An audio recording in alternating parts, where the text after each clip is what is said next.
بسم اللہ الرحمن الرحیم نحمده ونصلی علی رسولہ الکریم اما بعد۔ سیرت النبی صلی اللہ علیہ وسلم کے مدنی دور کا 14واں درس، اسلامی مواخات کا معاشرتی فائدہ۔ کسی بھی مملکت کے قیام و استحکام کی سب سے پہلی اور فوری ضرورت یہ ہے کہ ریاست کے باشندے آپس میں حسن سلوک سے رہے اور تمام اہم مسائل اور معاملات میں ایک دوسرے سے بھرپور تعاون کے جذبے سے کام لے۔ جو معاشرہ اس خوبی سے خالی ہوگا وہ کبھی مہذب معاشرہ نہیں کہلا سکتا۔ آپس میں اختلاف اور جھگڑے کرنے والوں کی سوسائٹی میں کوئی مضبوط مملکت و حکومت قائم نہیں ہو سکتی۔ اگر معاشرے کے افراد کے درمیان اخوت اور محبت، آپس کا ربط اور تعلق نہ ہو تو حاکم وقت کے لیے بھی ان کے درمیان عدل کے اصولوں کا نفاذ کسی بھی صورت ممکن نہیں۔ یعنی باہمی طور پر یکجہتی کے لیے اور سب کو ایک کرنے کے لیے معاشرے کے افراد کا متحد ہونا بہت ضروری ہے۔ چنانچہ آپ علیہ الصلاۃ والسلام نے اسلامی ریاست کے وجود میں آنے کے بعد مہاجرین اور انصار کے درمیان جو مواخات کی، ان اصولوں کی بنیاد پر کی جس کے نفاذ پر دنیا کا سب سے عظیم اور بے مثال معاشرتی نظام وجود میں آیا۔ آپ علیہ الصلاۃ والسلام نے مہاجرین اور انصار کے درمیان جو مواخات قائم کی تھی وہ محض ایک نعرہ نہیں تھا جو ان کے زبانوں پر جاری ہو گیا ہو، بلکہ یہ ایک عملی حقیقت تھی جس کا زندگی کے حقائق اور انصار اور مہاجرین کے درمیان قائم تعلقات کے تمام پہلوؤں سے گہرا تعلق تھا۔ اس مواخات کے ذریعے سے مہاجرین کو مدینہ منورہ کی آبادی میں مدغم اور ضم کرنا تھا تاکہ وہ اس معاشرے میں علیحدہ طبقے کی حیثیت سے نہ رہ جائے بلکہ اس کا ایک جزء لا ینفک بن جائے۔ چنانچہ آپ علیہ الصلاۃ والسلام نے اس مواخات کے ذریعے سے مہاجرین اور انصار کو آپس میں متحد کر دیا، وگرنہ دیکھا جائے تو مختلف اور متضاد مزاج کے بکھرے ہوئے لوگوں کو باہمی محبت کے رشتے میں پرو دینا اس دنیا کا سب سے زیادہ مشکل کام ہے۔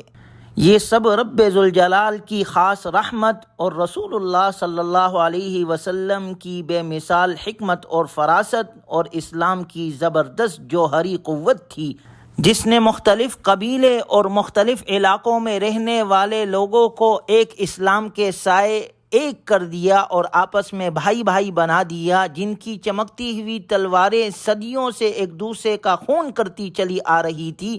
وہی لوگ جو پہلے قبائلی عصبیت اور کینہ اور انتقام کے مجسمے تھے، اسلام قبول کرتے ہی اور جناب رسول اللہ صلی اللہ علیہ وسلم کے تعلیمات کو اپنانے کے بعد باہمی اخوت اور محبت کی ایسی پاکیزہ روح ان میں بیدار ہو گئی کہ وہ ایک دوسرے کی مدد کے لیے اپنی جان اور مال سمیت سب کچھ قربان کرنے پر تیار ہو گئے۔ اور خاص طور پر مسلمانوں کی یہ باہمی محبت اور اخوت اس وقت اپنے معراج پر پہنچ گئی جب اللہ کے رسول صلی اللہ علیہ وسلم مکہ مکرمہ سے ہجرت فرما کر مدینہ المنورہ تشریف لائے اور آپ علیہ الصلاۃ والسلام نے مہاجرین اور انصار میں مواخات قائم کی، تو یہ اپنی نوعیت کا ایسا اکلوتا اور البیلا واقعہ ہے جس کی تاریخ عالم میں کوئی مثال نہیں ملتی۔ غور کیا جائے تو مواخات مدینہ نے ہر مسلمان کو معیاری اور محترم مسلمان بنا دیا۔ معاشرے کی ایسی انفرادی اور اجتماعی خوبیاں روئے زمین کے کسی خطے اور دین اسلام کے علاوہ کسی اور دین میں پانا ناممکن ہے۔ اسلام کی برکت سے معاشرے میں امن و سکون اور تحفظ اور آزادی کی جو فضا میسر آئی، کسی دوسرے معاشرے میں اس کی ایک جھلک بھی نہیں ملتی۔ اس اخوت کو اللہ تعالیٰ نے قرآن کریم میں ذکر فرمایا، انما المؤمنون اخوہ، کہ مؤمن تو ایک دوسرے کے بھائی ہے۔ اس آیت مبارکہ میں اس طرف اشارہ ہے کہ نہ قبیلے کا فرق ہو اور نہ علاقائی حدود حائل ہو اور نہ رنگ و نسل سے فرق پڑے۔ سلمان فارسی، بلال حبشی اور صہیب رومی رضی اللہ عنہم کو عرب میں کیا درجہ ملا اور کیسے کیسے حقوق ملے، یہی اصل حقوق انسانی اور معراج مواخات ہے۔ اور پھر مہاجرین اور انصار کے درمیان یہ اخوت اس لیے بھی نمایاں ہوئی کہ انہوں نے اپنے زندگی کے تمام پہلوؤں میں اسلام کو آگے رکھا۔ اسی وجہ سے وہ اللہ کے بندے اور آپس میں بھائی بھائی بن کر رہے۔ کسی کو بھائی کہہ دینا، یہ لفظ کہہ دینا تو بہت آسان ہے، اس پر عمل کرنا اور بھائی بن کر دکھانا عملی طور پر بہت مشکل ہے۔ لیکن انصار مدینہ نے عملی طور پر دنیا کو اس کی مثال پیش کی۔ انصار کی پہلی اور سب سے بڑی خوبی تو یہ ہے کہ رب ذوالجلال نے اور جناب رسول اللہ صلی اللہ علیہ وسلم نے انہیں انصار مددگار کا نام دیا، اور وجہ صاف ظاہر ہے کہ انہوں نے اسلام کی بیعت کے بعد اہل ایمان کو، مہاجرین کو پناہ دی، اور اس عمل کے ذریعے سے انہوں نے اللہ کے دین کی مدد کی اور ایمان والوں کی مدد کی، اس لیے ان کا نام ہی انصار پڑ گیا۔ اس سے پہلے وہ اس نام سے نہیں پہچانے جاتے تھے۔ جب آپ علیہ الصلاۃ والسلام نے مہاجرین اور انصار کے درمیان مواخات یعنی بھائی چارے کا رشتہ قائم فرمایا تو اس موقع پر انصار نے ایثار اور قربانی کی تاریخ رقم کر دی، مہاجرین کو اپنے کاروبار اور تمام منافع میں شریک کر لیا، جس سے مہاجرین اور انصار کو معاشرتی یہ فائدہ حاصل ہوا کہ مہاجرین نے خود کو مہمان سمجھنا اور انصار نے خود کو میزبان سمجھنا چھوڑ دیا، بلکہ مہاجرین اور انصار اب ایک دوسرے کو بھائی بھائی سمجھنے کی وجہ سے ان کے درمیان بے تکلفی کی فضا قائم ہوئی، جس سے مسلمانوں کو معاشرتی فائدہ ہوا۔ حضرت عبد الرحمن بن عوف رضی اللہ تعالی عنہ الحب فی اللہ اور باہمی تعاون کی ایک عمدہ مثال بیان کرتے ہوئے خود کہتے ہیں، جب ہم مدینۃ المنورہ پہنچے تو آپ علیہ الصلاۃ والسلام نے میرے اور سعد بن ربیع رضی اللہ عنہ کے درمیان بھائی چارہ قائم کر دیا۔ سعد رضی اللہ عنہ نے کہا کہ میں انصار کا سب سے مالدار آدمی ہوں، میں آپ کے لیے اپنا آدھا مال پیش کرتا ہوں، اور میری 2 بیویاں ہیں، آپ انہیں دیکھ لیں، ان میں سے جو آپ کو پسند ہو میں اسے طلاق دوں گا، جب وہ عدت گزار لے تو آپ اس سے نکاح کر لے۔ کہتے ہیں میں نے کہا مجھے ان چیزوں کی مطلق ضرورت نہیں، مجھے آپ کسی ایسے بازار کا راستہ بتا دے جہاں کاروبار ہوتا ہو۔ سعد رضی اللہ تعالی عنہ نے انہیں قینقاع کے بازار کا پتہ بتایا۔ صبح ہوئی تو عبد الرحمن بن عوف رضی اللہ عنہ وہاں پہنچ گئے اور شام کو منافع میں کچھ پنیر اور گھی لے آئے۔ روزانہ اس طرح خرید اور فروخت کرتے۔ ایک دن رسول اللہ صلی اللہ علیہ وسلم نے ان کے لباس پر زردی کے نشان دیکھے تو آپ علیہ السلام نے دریافت کیا تزوجتا، کیا تم نے شادی کر لی ہے؟ عبد الرحمن رضی اللہ عنہ نے کہا جی ہاں۔ آپ علیہ الصلاۃ والسلام نے فرمایا ومن، کس سے؟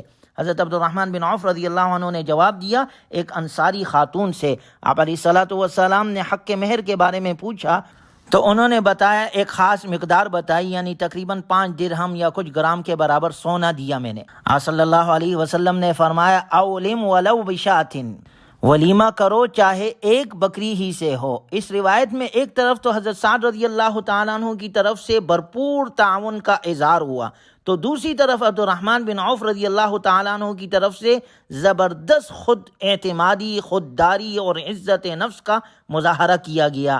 یہ صرف عبد الرحمن بن عوف رضی اللہ عنہ کی سوچ نہیں تھی، بلکہ اکثر مہاجرین اپنے انصاری بھائیوں کے گھر رہے لیکن وہ محنت مزدوری کرنے لگے، حتیٰ کہ اپنی محنت کی آمدنی سے گھر خرید لیے اور خود کفیل ہو گئے۔ جہاں انصار نے ایثار کا مظاہرہ کیا، وہاں مہاجرین نے بھی خودداری کا مظاہرہ کیا۔ یہ بھائی چارہ دونوں طرف سے تھا۔ صحابہ اکرام رضی اللہ عنہم اجمعین نے آپ علیہ الصلاۃ والسلام کی صحبت سے اور اسلامی تعلیمات سے یہ سبق سیکھا کہ اپنے ہاتھوں سے کمایا ہوا رزق عین عبادت ہے۔ چنانچہ مہاجرین نے انصار بھائیوں کی مہمان نوازی بڑی خوشی سے قبول کی، لیکن وہ انتہائی خوددار اور غیرت مند تھے۔ وہ مستقل طور پر انصار کے کندھوں پر بوجھ بننے کے بجائے خود حصول رزق کے مواقع کی تلاش میں نکلے۔ ان میں سے بعض تجارت سے اور بعض کھیتی باڑی کے پیشے سے وابستہ ہو گئے، اور وہ اس بات پر بہت خوش تھے کہ وہ دوسروں پر بوجھ بننے اور کسی سے کچھ لینے کے بجائے خود محنت کرے۔ آپ علیہ الصلاۃ والسلام کا ارشاد مبارک ہے الید العلیٰ خیر من الید السفلیٰ، اوپر والا ہاتھ یعنی دینے والا ہاتھ نیچے والے ہاتھ یعنی لینے والے ہاتھ سے بہتر ہے۔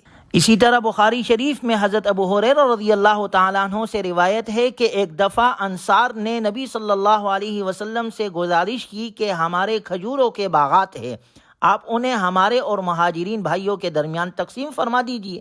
آپ علیہ الصلاۃ والسلام نے انکار کر دیا، تو انہوں نے مہاجرین سے کہا کہ آپ ہمارے باغات میں کام کریں، ہم آپ کو پیداوار کا حصہ دیں گے۔ سب نے یہ بات تسلیم کر لی۔ معلوم ہوا کہ انصار نے نبی صلی اللہ علیہ وسلم سے اپنے اموال جو کھجوروں کے باغات کی شکل میں موجود تھے اپنے اور مہاجرین کے درمیان تقسیم کرنے کی درخواست کی تھی۔ آپ علیہ الصلاۃ والسلام نے یہ باغ تقسیم کرنے کے بجائے ایسا طریقہ تلاش کیا جس میں انصار کو نقصان نہ ہو اور ان کے اموال سے ان کی ملکیت بھی زائل نہ ہو۔ اس دوران جب انصار نے کام اور پیداوار میں شرکت کی بات کی تو آپ علیہ الصلاۃ والسلام نے اس تجویز کو پسند فرمایا، کیونکہ اس میں مہاجرین کی ضرورتوں کو پورا کرنے کا سامان بھی تھا اور انصار کی ملکیت بھی برقرار تھی۔ چنانچہ آپ علیہ الصلاۃ والسلام نے مہاجرین کو انصار کے ساتھ باغات کو پانی دینے اور فصل کی نگہبانی کے کام میں لگا دیا، اور انصار نے انہیں باغات کی پیداوار میں شریک کر لیا، اور مہاجرین اور انصار نے یہ بات تسلیم کر لی۔ مہاجرین انصار کا ہاتھ بٹانے لگے، تاہم مہاجرین کے امدادی کام کے باوجود وہ زیادہ تر کام انصار خود اپنے ہاتھوں ہی سے انجام دیتے تھے۔ مہاجرین نے انصار کی کرم فرمائی اور ایثار کا شکریہ ادا کیا۔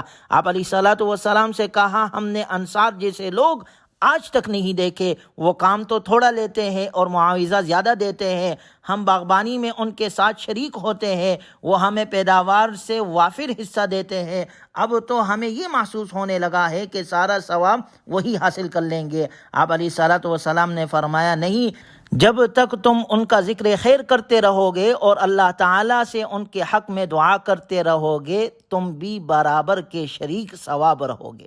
اخروی اجر و ثواب کی طرف مہاجرین کا یہ اشارہ اخروی زندگی پر ان کے ناقابل شکست یقین کا پتہ دیتا ہے۔ یہی یقین کامل تھا جس نے ان کی ساری زندگی پر غلبہ پا لیا تھا۔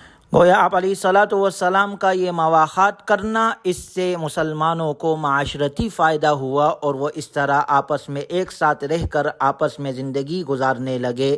اللہ تبارک و تعالی ہم میں بھی اتفاق اور اتحاد پیدا فرمائے اور اسلامی تعلیمات پر کامل طور پر عمل کرنے کی توفیق نصیب فرمائے۔ وآخر دعوانا الحمد للہ رب العالمین۔